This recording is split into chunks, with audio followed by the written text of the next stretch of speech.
platforms, please leave a note. Hey, look, that's us.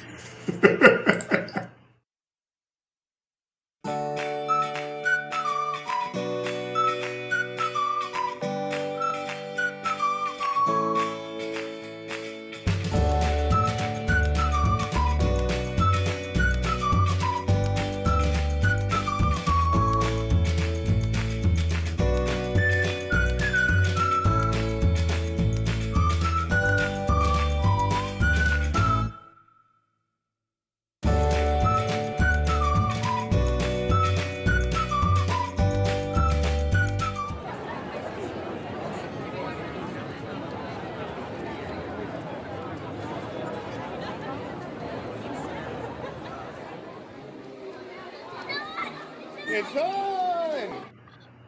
Hey everybody, welcome to another edition of Disney Parks Talk Live, the show in which the three of us, usually the four of us, talk about what's going on in the world of Disney theme parks, but today it will just be the three of us, or as we call it, the Man Show, plus Jeremiah. My name is Doobie Mosley. I am the co-founder here of Laughing Place. Sorry, Jim. I'm the co-founder here. Anybody catch the Tom Brady roast yesterday on Netflix? Not yet. You don't have to be I didn't see it, but TikTok is just full of clips from it. You do not have to be a sports fan. It was brutal and hilarious. So if you like roasts, go check it out. Good pot roast is always good. And most definitely not family friendly. All right, my name is Doobie. I'm the co-founder here of Laughing Place. Over there is not my wife. She is far, far away from me. I am sad as a result, and she is not able to join us today. So instead, we have Mike Celestino. How you doing, Mike? I am well, very well. He does all our Star Wars stuff as well as Southern California theme parks. And down below me, the guy who takes care of the East Coast, the one, the only, Jeremiah Good. How you doing, Jeremiah? I'm well. I'm very well. Anything to declare today, Jeremiah? I declare it's halfway to Halloween, so I'm wearing this rockin' Roosevelt shirt that has the villains on it. Roosevelt's always making us look better for years now. Is that a shirt that Roosevelt gifted to you? I believe this one is. It's getting really difficult now to try to remember which one I bought and which one they've given me. So I'm just going to say yes from now on. Whether they did or not, they have gifted many of us many things, and we appreciate it and highly recommend the Roosevelt's brand. Whether you're a fan of Teddy or Franklin, you will enjoy their shirts and other clothing items. All right, let's get started. Let's get some quick hellos. Hello, Amy Johnson out there. We are live. If you have any questions, any comments, let us know. I'm proving we're live right now. Hello, Amy Jo Johnson. A lot of comments from you. Hello, Gio. How you doing? Pink Power Ranger? It might be. Let's see. Is that the Pink Power Ranger? Probably not. Maybe. Hello, Gio. How you doing? Hello, Rich Ostry from MEI Travel, our recommended travel agency. Mousefantravel.com. And which one is Jimmy Kimmel? I don't know who's Jimmy Kimmel, but I will happily be Adam Carolla. No problem with that. All right, let's get... I've got a trampoline in the back room if you want me to go jump on it. Oh, my goodness. No. Made Doobie lose it. You did. That is hilarious. I've never even seen The Man Show, but I've seen enough commercials to know what you're referring to. Yes, you made Doobie lose it with that one. All right, we are, everyone knows this. I know everyone marks it on their calendars, and it's finally right. We're halfway to Halloween. How exciting is that, Mike? Is it halfway from Halloween to Halloween or halfway through the year to Halloween? I don't know. How are we recording? How are we tracking it? Last year, it was the last day of, it was April 30th was half day to Halloween. So I think it's, it's much like Thanksgiving. It just falls not like Thanksgiving, but it must be since the last Halloween because we're only we're only a tad bit over 4 months in, and Halloween is at the end of the 10th month. So right. It must be since the last Halloween. But Kyle, make sure on that. All right, so we have dates for... Can I just say I'm a huge, huge Halloween person. Love Halloween, and I think it's too much. We need to back off a little bit now. I'll give you September, October, good. You mean August isn't? No. I have good news for you, Mike. August 9th. August 9th. Nothing before September. August 9th, Mickey's Not So Scary Party kicks off at Walt Disney World this year. Too soon, Mike? Yes. Oogie Boogie's not that far behind. It should not be hot during Halloween season. Well, come to Florida more often, Mike, because it always is. So, Jeremiah, anything new announced for Not So Scary this year, other than it running from August 9th to October 31st at a cost of $119 to $199? The dates are pretty similar. I know they say it's the earliest, but it's just like with Halloween Horror Nights being the earliest because of the days that it falls on, not the actual start date. Thank you, Alexa. 6 months from October. Hey, Alexa, how many months is April from October? So that's because her name's Alexa. Remember? Oh, little Alexa. Hey, sorry, I'm kind of loopy from just having done a 2-hour podcast previous to this. Loopy Mike is the best Mike, so I love that. As far as anything new coming out here, no. There is the Descendants dance party that is promoting the I can't think of the Reds, what the title of the new Descendants film is, but that's the only major thing. Bruno's joining Maribel in the Casita meeting. But I think the biggest thing to come out of all this that nobody really paid a lot of attention to is it sounds like they're adopting the Oogie Boogie way of character greeting, where it's you just kind of walk by and take a selfie with them, which, having done Oogie Boogie Bash a couple of years ago, it is a great way to do it, and it'll save the 3-hour waits that people were doing for some of the villains. I'm sure people will be very upset that they can't wait the 3 hours for certain villains, but I don't remember what exactly it's called on there, but at the bottom it says you may even be able to catch a selfie with your favorite villain, and it sounds like just like with Oogie Boogie, where you just kind of stroll through and they're up on a stage somewhere. That's interesting. I don't see that exact wording here, so I'm curious what it is, but that is very interesting. Descendants: The Rise of Red is what that. Thank you. Yes. The fun. So we do have something new here. Mickey's Booty-Oo Parade. Oh, starts earlier. Yes. 8:15 instead of 9:15, an hour earlier. So boom, something new. You can get that out the way, Jeremiah. No, I'm pretty sure that I will definitely be staying for the second parade now, where it's actually dark. That's another thing about doing it in August. All right, and then on the West Coast, Oogie Boogie Bash dates for 2024 have been released. They checked with Mike. Mike said August 9th was too soon. Let's push it back. There was a compromise there. It does not start until August 25th. So not quite September, but not as early as Not So Scary. Is that okay, Mike? It's okay, but will I be able to get a ticket to Oogie Boogie Bash this year? That is always the question. I would probably say yes, now that they're adding, isn't it 24 nights this year, Doobie? Did you just say that and I didn't pay attention? No, I did not. I just said when it started. I did not say the number of nights. Yeah, they've added more nights this year, so hopefully that will alleviate some of the 3-hour-long virtual queue time. 27 nights between August 25th and October 31st. Would you want to go to Oogie Boogie on Halloween, Mike? Yeah, we used to go to the West Hollywood Halloween Carnival on Halloween every year, and I have grown out of it. I'm too old now. It's too crowded and too crazy.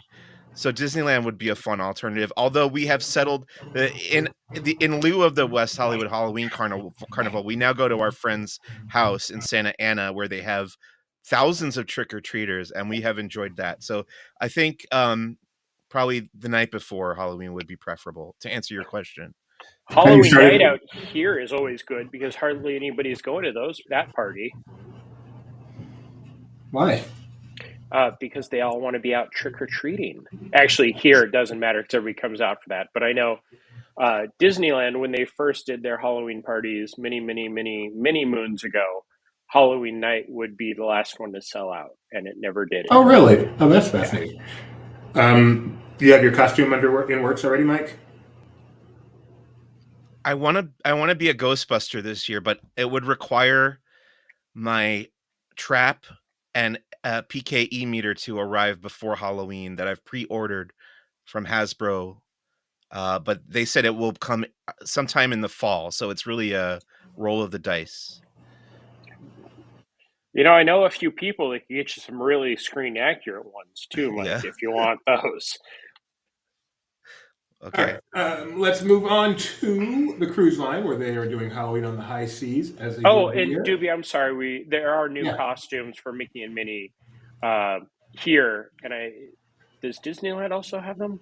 I don't remember if I read that, but I know we have new ones here, the spiderweb version that kind of leads into the cruise line also. Yes, it does. So those are the new costumes over at Disney World, and on the cruise line, they will be having new costumes as well. I believe this is them.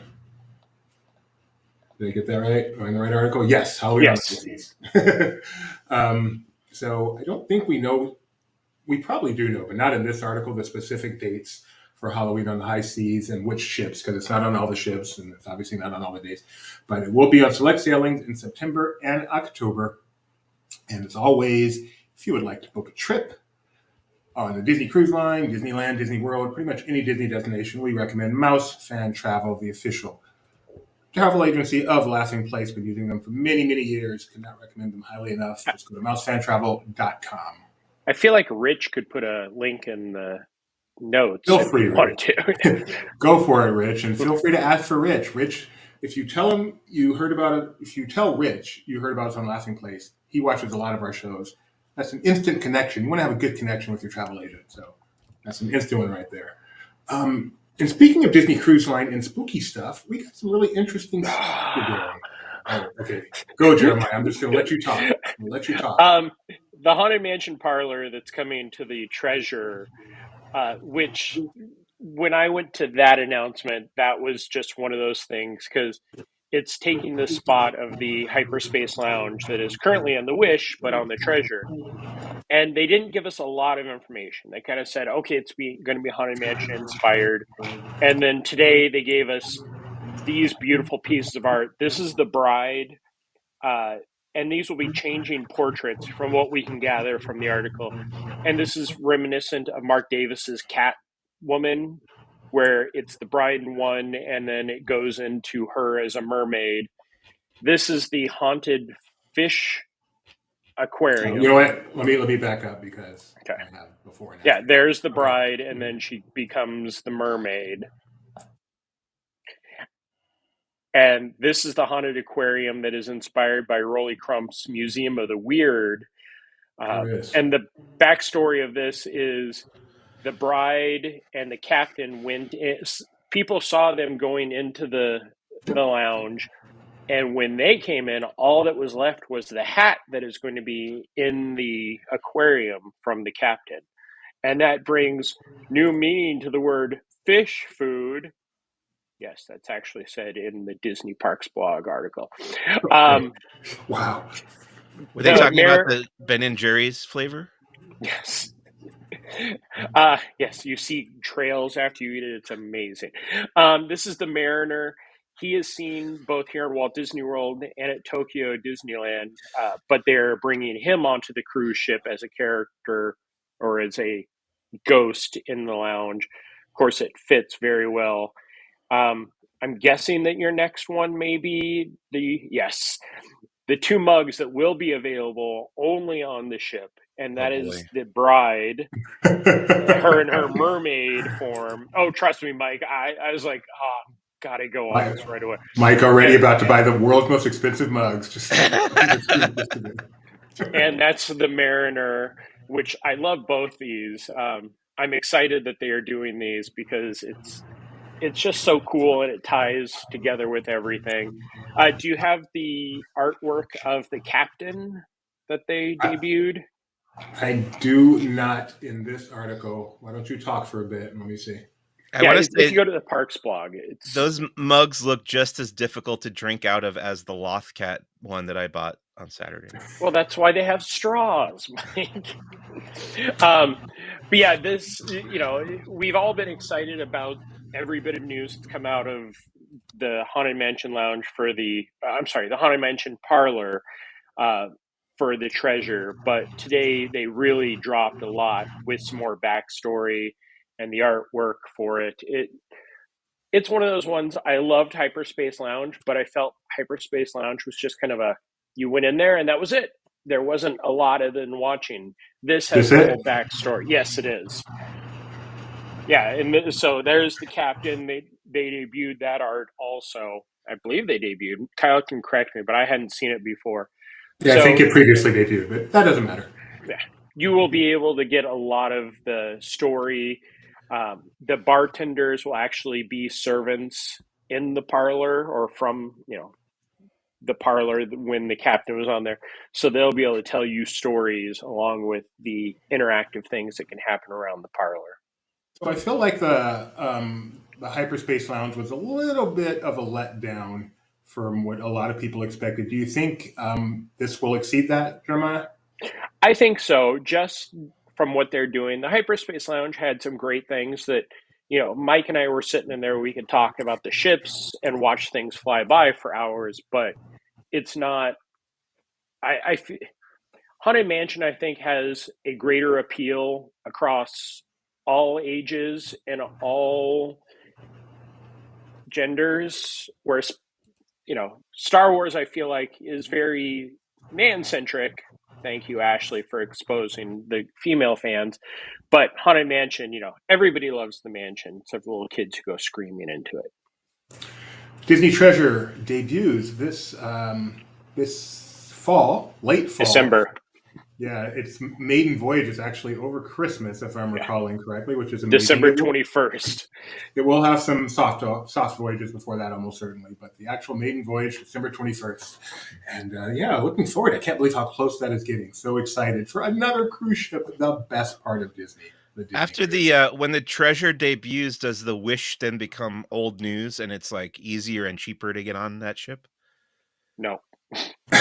So, I mean, the Wish does 3 and 4 night cruises, and the Treasure would do 7-night cruises. So it's kind of a different market. So I doubt you'll see too much difference. But our friend Rich Ostry probably could chime in on that even better than we could. He says that, speaking of Rich, they need to add the Sublight Lounge to the ships. Well, I don't know, Rich. You have your ear. Bruno Mars will be the godfather of the Treasure. I don't think he can afford that, from what I've been reading. Okay, and Halloween International, I shouldn't see. Internationally, they'll be doing Halloween 2, Tokyo, December. Tokyo, Mike will appreciate this, October 1st through November 7th. Hong Kong, September 21st through October 31st. And Paris, October 1st through November 3rd. So they do real Halloween. You got to go. You got to go overseas for that. Yeah. Yeah, as we know, the government and some other countries are a little bit more restrictive than America, so I think they actually have laws on when you can start celebrating Halloween. So that might be what's going on there. It also might not be. Pixar Fest has kicked off since we last did one of these shows. Now, we did have a different show with Mike Celestino and Rebecca and Tony, Tony and Mike were at Pixar Fest. They did a really, really deep dive on it. That was just awesome. I really enjoyed watching that.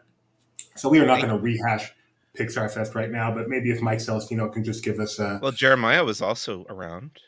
Oh, yeah, I forgot, Jeremiah.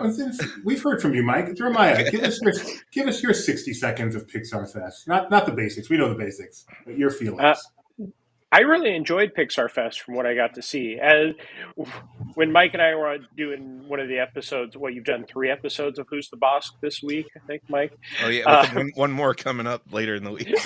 We talked about it, but, Mike and Tony were really doing all the media stuff, and I just was there for fun that turned into, as normal, working. But really, I had so much fun tracking down the Pixar or the Pizza Planet trucks on that day, and actually the days leading up to it. That was kind of my thing, and I was happy to say that I only had 2 left, and now that I've learned they've added more already. So they're adding more? They just added another one into the other waiting room for web slingers. So we're guessing that, hopefully there'll be a second one on Finding Nemo's Submarine Voyage or Guardians of So, the Galaxy Mission Breakout. for those that don't know, the Pixar truck hunt is kind of the unpromoted thing that's kind of been the hit of Pixar Fest, I think. Real quick, what is it, Jeremiah? So they actually took the Pizza Planet truck's popcorn bucket that you could purchase in the park that on the first day had lines that were way out of hand.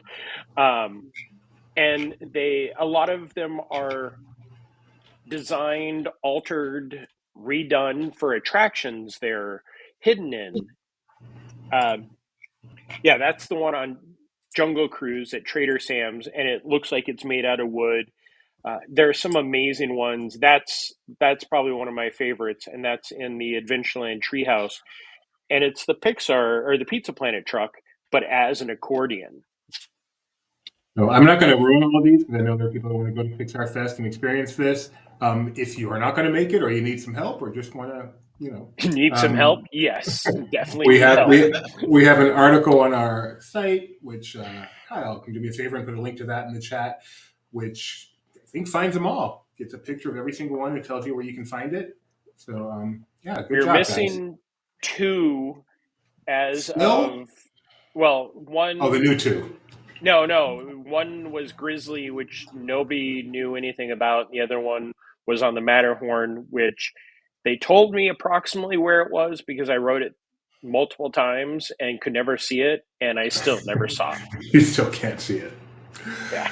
All right, so that's Pixar Fest. Lots of coverage of that on LP. And again, we have a deep dive with Mike and Tony available on this very YouTube channel. Moving on, back to the cruise line, Lighthouse Point. Jeremiah, you got to learn more about Lighthouse Point, which is the new island, Disney's not island, but section of an island that will be another destination, much like Castaway Cay, for Disney cruises soon. It is Disney's Lookout Point Lookout Key at Lighthouse Point. Did he get it right? Yes, he did. It was so we had a great presentation, and I'm going to do more of a dive into it. The main things that came out of it was they announced that the entertainment, that thing. Junkanoo Rush Out. Thank you, Junkanoo. I couldn't think of that word. Pretty much when you get on, we'll just call it the island, not call it pieces of the island. It'll just make it confusing. Throughout the day, twice a day, they're going to have the Junkanoo Rush Out, which is a giant celebration. And Junkanoo, for those who don't know, the Bahamas, it's their version of Mardi Gras. So they do it twice a year. And on the island, they're going to do it twice a day. Kids and adults can go do crafts and make their own Junkanoo outfits because most of those are made out of cardboard on the islands. It's a very basic creation that they make their own and design and make it beautiful. I will say that going into this, if you watch this, I've not been excited about Lookout at Lighthouse Point. Got it. But coming out of this presentation, the island has so much to explore besides just the buildings. The buildings, they described how they got the inspiration. They're inspired by the shells on the island. They'll have food. They'll have, the normal stuff, shopping. But a lot of it is the areas for the kids or adults also to create stuff for the Junkanoo Rush. And you can get off, you can just enjoy the island, go to the beach like Doobie always does, and just soak up the sun, or you can take part in all of the celebration on the island.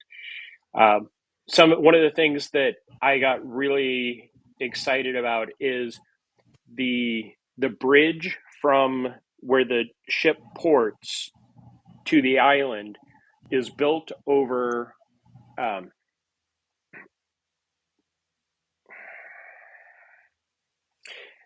natural stuff in the water that I can't think of the name. Yes. Coral?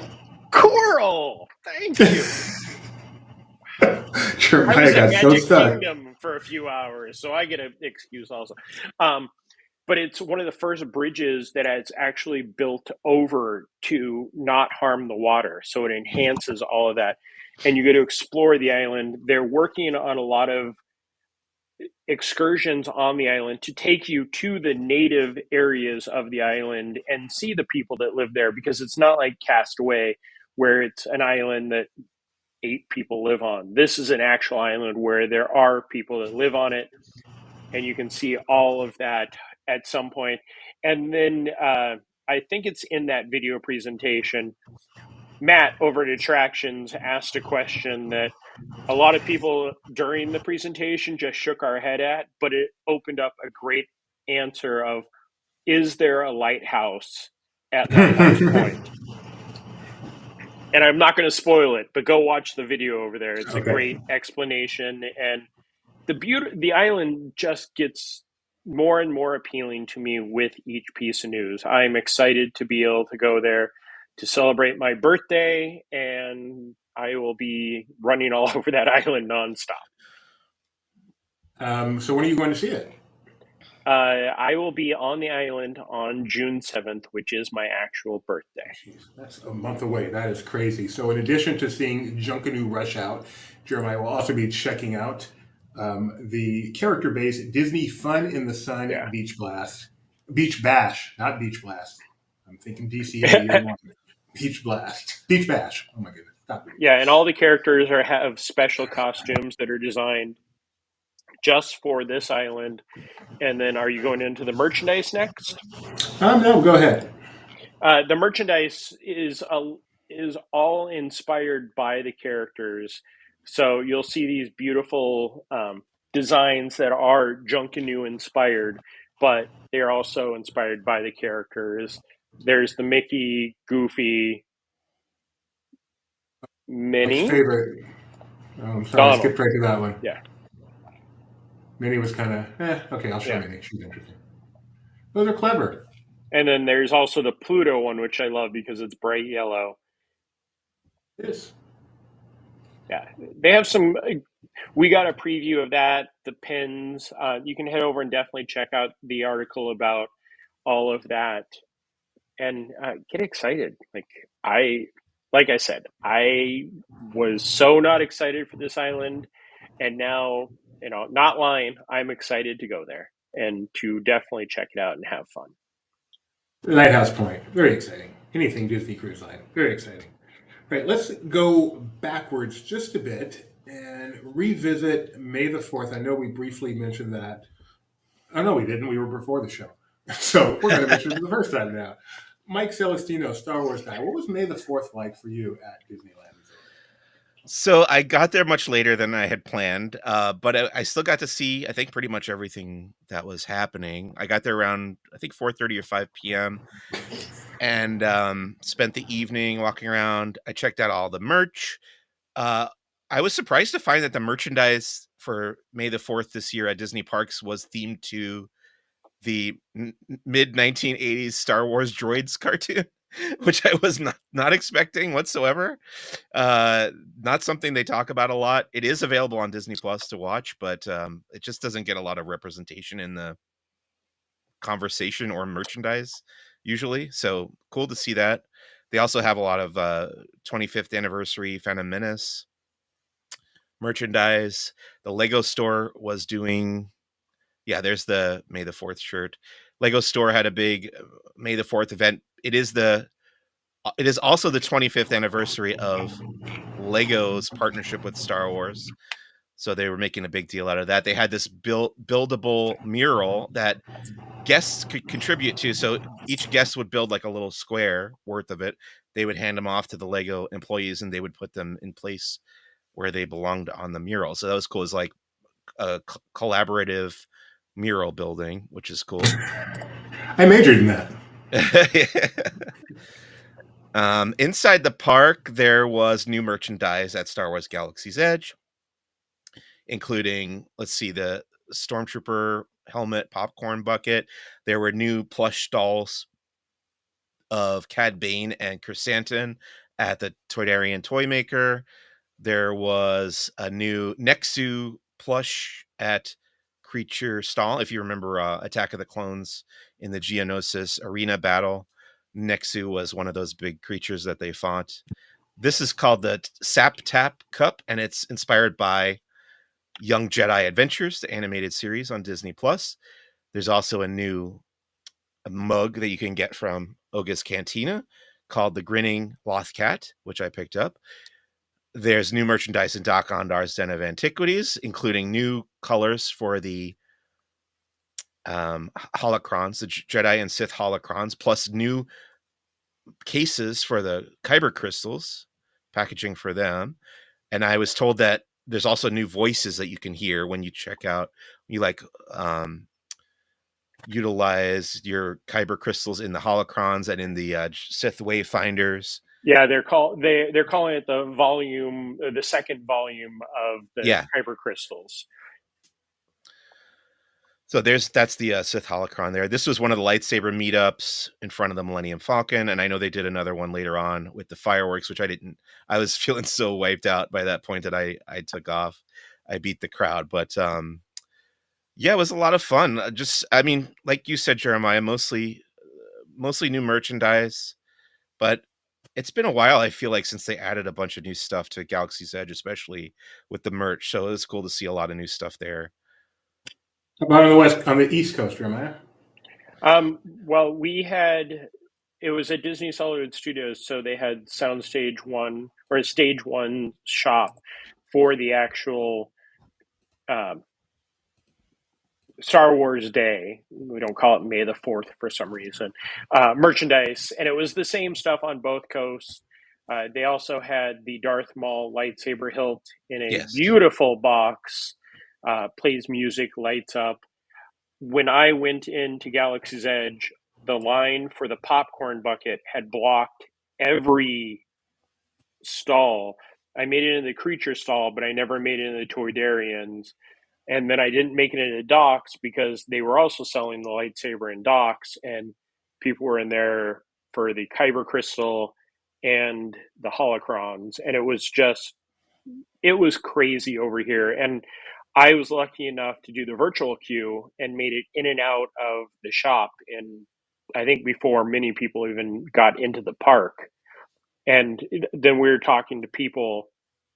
That lightsaber was $400 before taxes, and you couldn't walk without running into one person carrying at least one.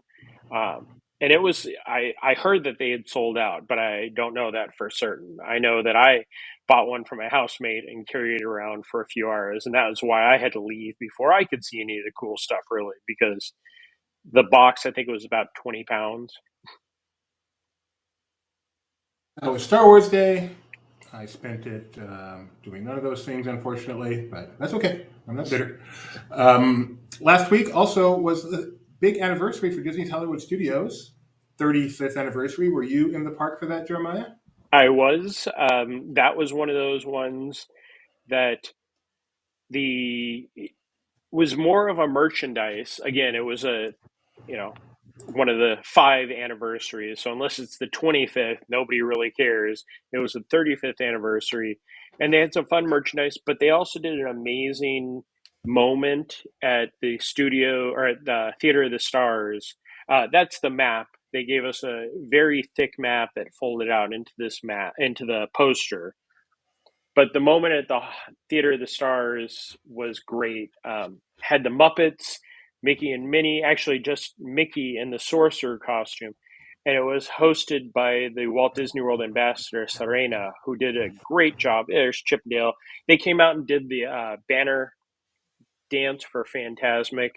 And then if you keep it going, you'll see Serena, the Walt Disney World ambassador, and Jackie, the vice president of Disney's Hollywood Studios, come out with Sorcerer and Mickey. And of course, that's when the ribbon pop happened. But yeah, Kermit and Ms. Piggy were there the entire time, and it was great. All right, let's get the ribbon pop. I'm waiting for it. Oh, it was a good zoom in, Jeremiah. You knew it was coming. Yeah. Oh, yeah. Were you expecting fireworks out of his fingers? I kind of was, but then I was also like, they're standing a little too close for that. But Awesome. they did a great job. As I said, this is much more about honoring the cast members, and they brought all the legacy cast members up in front of the stage. We have a See them picture of down them there. all, yeah, taking the photos, and they had, yeah, I don't know how many cast members there's at any of the parks, but they had quite a few legacy cast members that have been there since day one. Cool. Love that they still take the time to do even a one-day event like Yeah. that, and especially celebrating the cast members. Okay, let us get to the biggest story of the week, and I can't believe I've saved this until the 37-minute mark, but it is now finally time to discuss.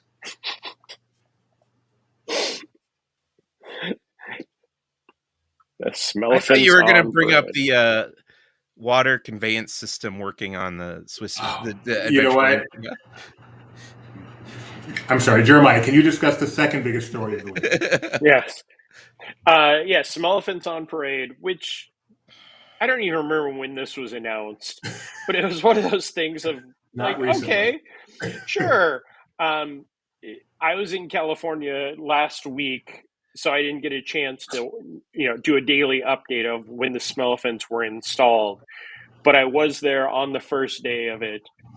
You walk up to these great cast members, you get a little map, stickers, you walk around, and each of the Smelephants, every 15 to 30 seconds, kind of just does a quick burst of the smell. So it's not overpowering, but some of them you have to be up very close to actually smell it. I mean, you can kind of guess because they're designed a little bit like their smells. But once you place all the stickers, you take it back, and then they give you an honorary sniff something. I can't think of it. I don't have the sticker with me. But it's a really fun interactive thing. I think I enjoyed this more than doing any of the Epcot ones because I didn't have to walk around an entire park. But it is also entertaining that the guests, a lot of these are right around the seating areas, so they're just sitting there. And everybody's coming up and like sticking their nose as close as they can to the Smelephants. Are they all pleasant smells, or do they do like unpleasant ones like Imagination? No, they're all pleasant smells because it's sponsored by Cincy. So they, of course, smell just like they said. I'm excited to check that out. That is, and I didn't realize. I'm sure they announced. I didn't realize it was like a scavenger hunt kind of thing. I just thought there were going to be Smelephants all over the place. Yeah, so. I don't think they'd announced that it was a scavenger hunt. Okay. So that's kind of fun. I mean, those are always fun at Epcot, and this is a permanent one now. Hopefully, it's permanent. Yeah, kind of fun. All right, Mike. What was the biggest story of the week? I was at Disneyland on Saturday evening, as I mentioned, for May the 4th. And as always, I swung by the Adventur Land treehouse inspired by Walt Disney's Swiss Family Robinson to see if its kinetic function was working, and it actually was. I think it worked for a week or two after it opened and then stopped, and it was until just now, this past week, that it started again. There's a video on Twitter if you want to find it. Yeah, I was not properly prepared. Okay. I am very excited, though, for you to go back again and see if it's still working. That's the true test. Yeah. It's one thing to make it work for May the 4th, when everyone's going to see the treehouse on May the 4th. Jeremiah? It's the water wheel and the up and down, because the water wheel's been working. The water wheel has been working. It's just the little buckets that go up that rope. Yeah. That activate the story. They are part of the main story of the attraction. That the water going up into those pipes is what is making all the little devices and gizmos and doodads operate in the story of the treehouse. Kyle, I don't know if you're there, but somehow we need to get a video of Mike going devices, gizmos, and doodads and use it for some purpose. All right, Jeremiah, I believe you got to experience a really cool new thing they've given for us pass holders, right? No. All right. Well, someone got to experience the new Walt Disney World Annual Pass Holder Lounge in Morocco. Alex jumped over there on Okay. May 1st. Yeah, I haven't gotten a chance to make it over there, and I'm excited to go over there, especially since it's past the opening day, because I heard how long the wait time was to return to go in to get a snack and some water and a picture with the characters. But yes, the restaurant Marrakesh has opened through June July, 18th. yeah, June 18th. June 18th. So as an annual pass lounge, all annual pass holders can go in. If it's not busy, you can walk right in. If it is busy, you can be put on a virtual queue and they'll text you when it's time to come back. But it's nice that they're using that area for something other than nothing. It is. Agreed. Yeah, open May 1st through June 18th, and it's open from noon to 8 p.m. each day. Jill thinks maybe, they could reopen that as a restaurant. Be thankful for what you have. All right, construction continues on Tiana's Bayou Adventure. Not a lot of construction updates on our site. We've got a few from Disney World. And that is opening this summer. Hopefully, summer is now 6 weeks away, so hopefully we get more specific information soon on an actual opening date. Meanwhile, on the West Coast, Critter Country has undergone some major changes. Are these your pictures, Mike? Yes. What's going on in Critter Country? They have walled off Critter Country from the entrance to Hungry Bear Restaurant onward. Can't get past that point. And as they have announced previously, they're basically making some changes behind that wall to align with the new makeover of the area in accordance with the disappearance of Splash Mountain and appearance of Tiana's Bayou Adventure coming later this year to Disneyland. Yes, sometime much later than Disney World, it would seem, based on construction progress at least. But by the end of this year, they're both there. We've got two major attractions opening at Disneyland and Disney World, Jeremiah. I did see a video on one of the socials that they are running water through Tiana's out there. So it's not too far behind. I looked for that. It was not running while I was there, sadly. Yeah, I haven't seen the water or the testing any of the times I've gone to the park either. Let's see. Out at Disneyland Resort on May 2nd, they held a grand opening for some new dining locations. Have you been able to go to Paseo, Centrico, or Tiendita, Mike? If by two you mean walk around outside of them, yes. If by going into the locations themselves, I have not been invited. As we know, Mike Celestino technically is not able to eat any food whatsoever. He gets all his nourishment through IV. So, but yeah, here's the little grand opening picture that Disney put out. It's cool to see those walls down. It's weird to see the vines gone. It's gutsy of them to have another vine location over there on the left, so we can watch that over the next decade and see if they grow in at all. Probably not, Todd. Probably not. Let's see what else. All right, Jeremiah, I'm going to go to you and let you talk about two things that are... Actually, before we do that, let's talk about Doctor Who. Are you a Doctor Who fan, Mike? I have only ever seen one episode of Doctor Who in my life. Oh, that hurts. Yeah, that's one more than I have. Well, okay, I guess I'm the Whovian right now. How is this pronounced? TARDIS? Yes, TARDIS. So what is this, Jeremiah? The TARDIS, which I can't think of what the acronym actually stands for because it's relative in space and dimension. But this is the time where Luke needs to just have a heart attack and start typing in the chat. The TARDIS appeared outside of the entrances to the park. So apparently the Doctor and, people could be running. Thank you. See, I knew most of it. They could be running around the parks as we speak, but who knows? And that's because it does appear May 11th, I think, is the date that it's debuting on Disney+. We'll have episode recaps of that by the aforementioned Luke, who is the biggest Doctor Who fan I'm aware of. And I don't see the date for that, but I'm sure Kyle's watching. He'll put it in the chat. Okay, yes, Blue Box. That's what I see too, Todd. Blue Box. But for a lot of people, that was a big deal, seeing that synergy come through. Before we go back to that other thing I wanted to talk to Jeremiah about, we have the third biggest story of the day. The first biggest, of course, was the return of the water. The second was the Sensi elephants. And the third is the return of Stools at Yes. the Tune-In Lounge. Oh, trust me, that was a huge thing. I had heard early in the day that they had returned, so I actually made a trip over there. This was long after the D3s, and if you don't know what those are, they're the Disney Day Drinkers, had gotten this through their massive private dark web and were there camping out to sit on a stool for the first time in 4 years. So, yes. The D3 and their massive dark web. Yeah. Oh, yeah. The Disney Day Drinkers. I mean, if you've not heard about the trash can incident over at Epcot, that's a whole other story.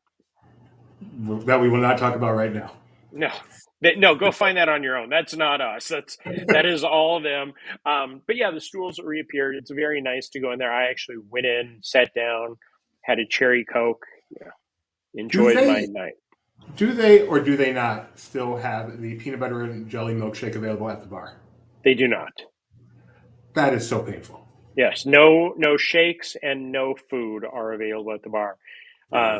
Yeah, there's still a lot of blowback about that, and how dare they? But it takes baby steps. It's taken 4 years to get seats back. But I will say that these are very nice stools. You could tell that these weren't just bought off the rack because they look like old, the chairs our grandparents used to have with a very wide base, right, and the orange plush. So it's very nice. All right, Jeremiah, let's get on to something not Disney, but I want to hear from you. Two things. First, what's the latest on Epic Universe and what they've been rolling out? We just got the news about Super Nintendo World coming in 2025 at some point.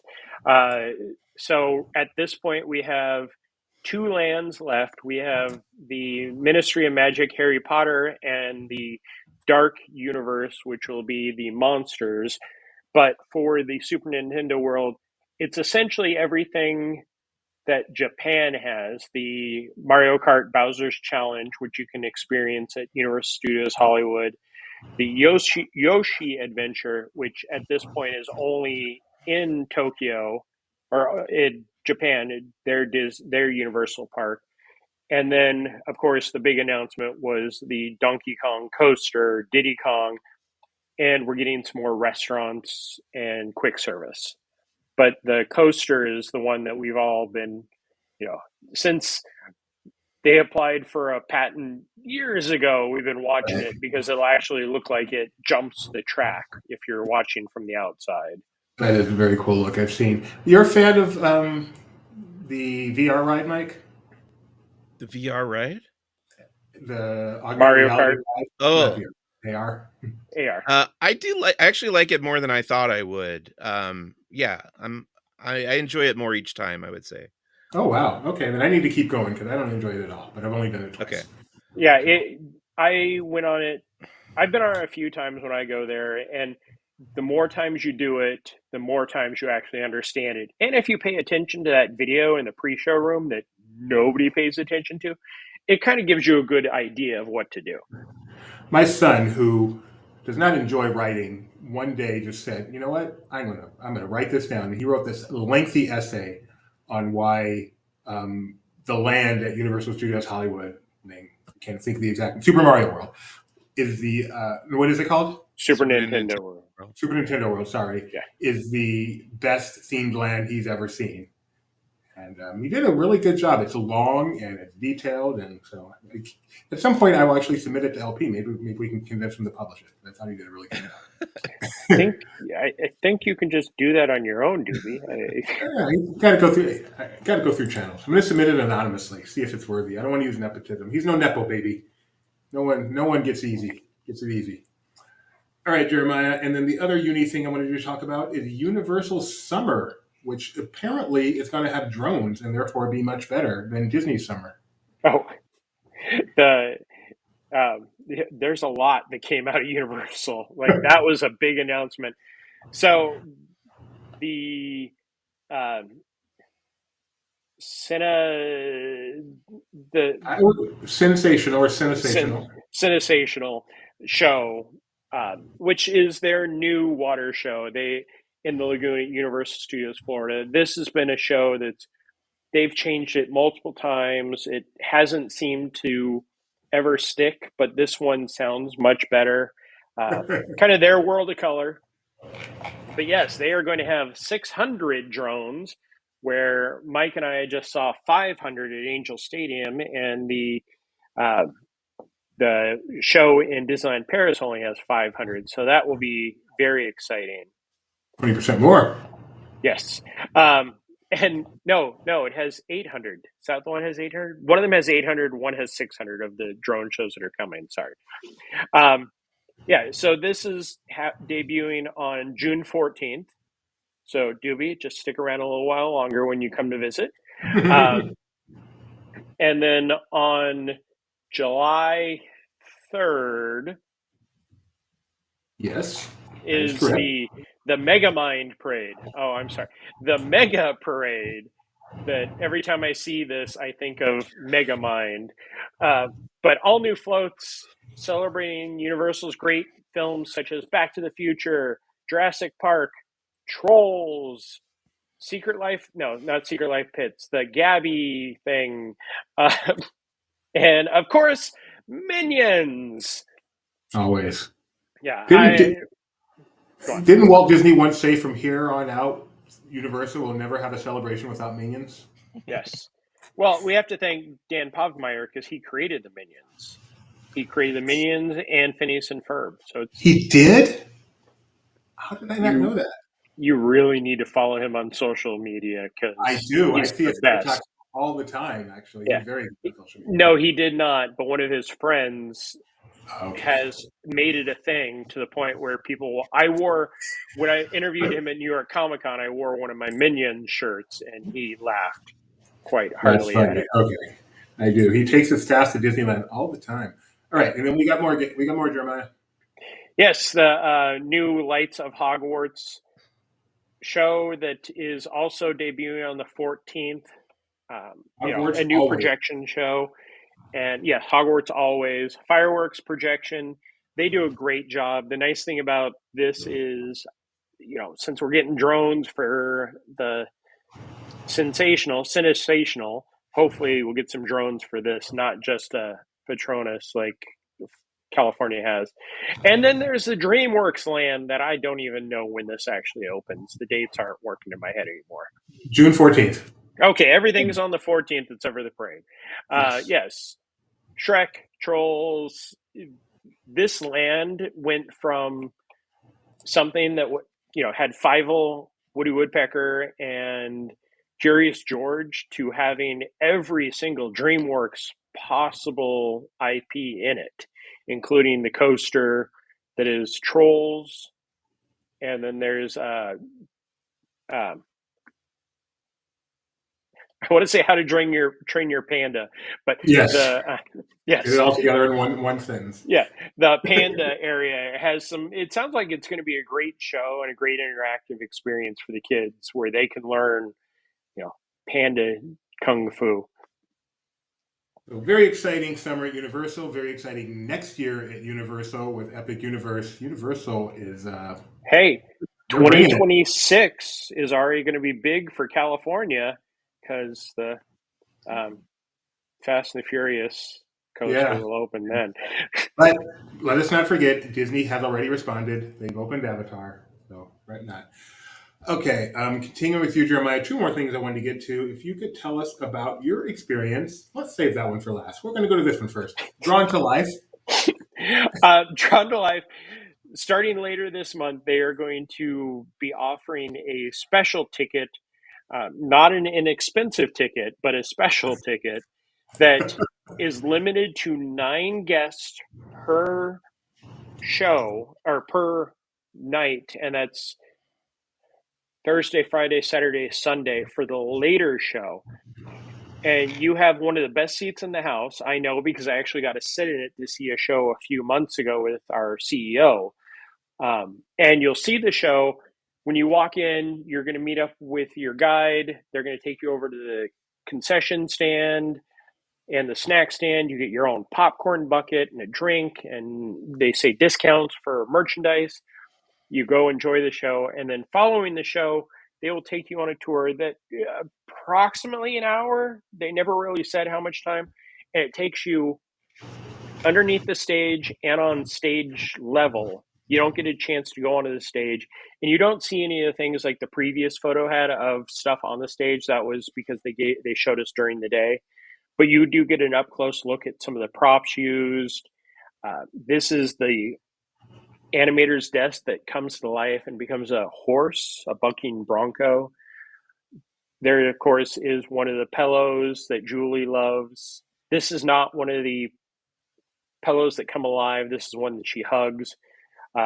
Some of the artwork is amazing. I've had the chance to take the tour for Drawn to Life. I think this is my now 3rd time, but this one, the past have kind of been like, hey, let's go take a tour.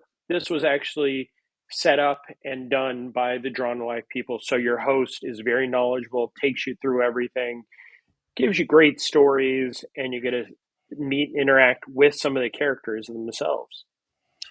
Mike Celestino, look Yes. at the screen and tell me what that word is. Pillows. Jeremiah, what is that word? Pillows? Okay.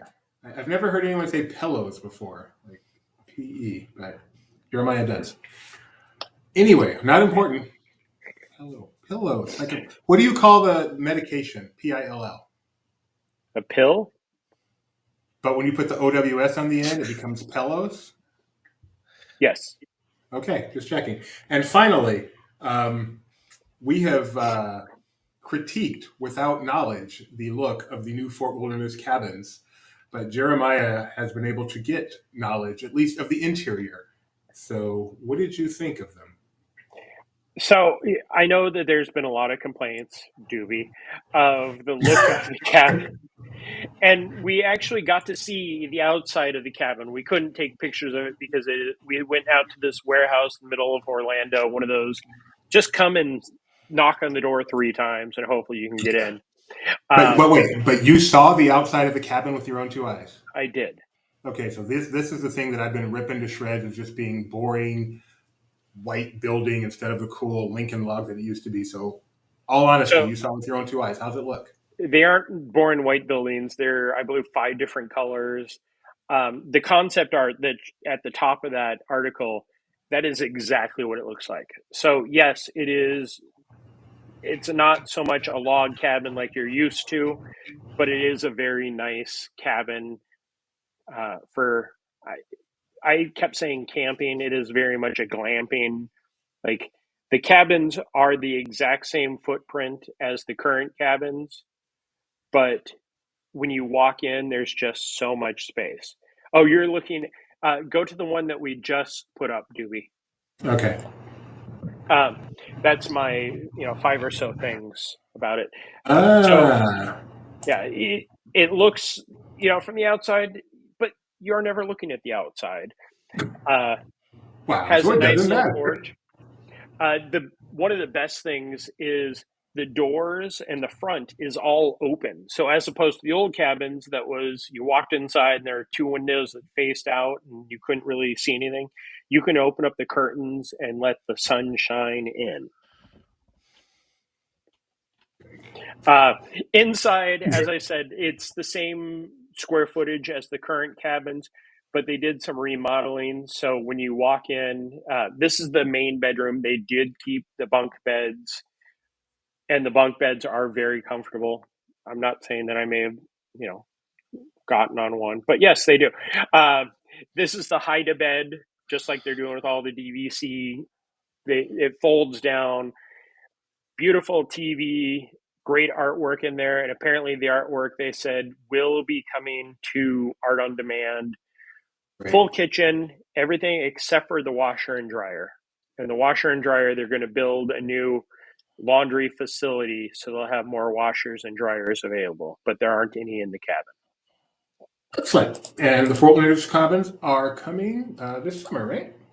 Yes, I believe July 1st is the first day that Disney Vacation Club members or regular guests, if they want to book through MEI Travel for a Vacation Club cabin, they can do that. And they'll start on July 1st. And it's going to be kind of a rollout where they all won't be available on that first day, but they will be available over time. And they're prefabricating them at the warehouse in Orlando and then taking them over. And then they built this steel structure and they just slide them in. Yes. Thank you. You cannot say prefabricate in Disney World and not go right there. Yes. I'm very happy, Jeremiah. All right. We have reached the hour point, so I'm just going to stop it right here. Unless there is anything that, Mike, did I miss anything you wanted to make sure to mention? I'm so glad you got the treehouse in there. No, I think I'm good. Okay, how about you, Jeremiah? Nope, I'm all good, sir. All right, so Mike can finally take a break after 3 hours of live streaming. Just let you know, Disney Trivia Live fans, we will be doing our show tonight instead of tomorrow night. So in 2.5 hours, you can catch Disney Trivia Live. Our contests today are The Feud and Walt Disney World characters. So it's going to be about Norway? Yes, exactly. The Feud, not the Fjord, The Feud. All crowdsourced. The first contest is all crowdsourced. Those aren't pillows. Thank you. Been waiting for that. All right. Thanks for joining us, guys. We should be back next week, hopefully, with Rebecca.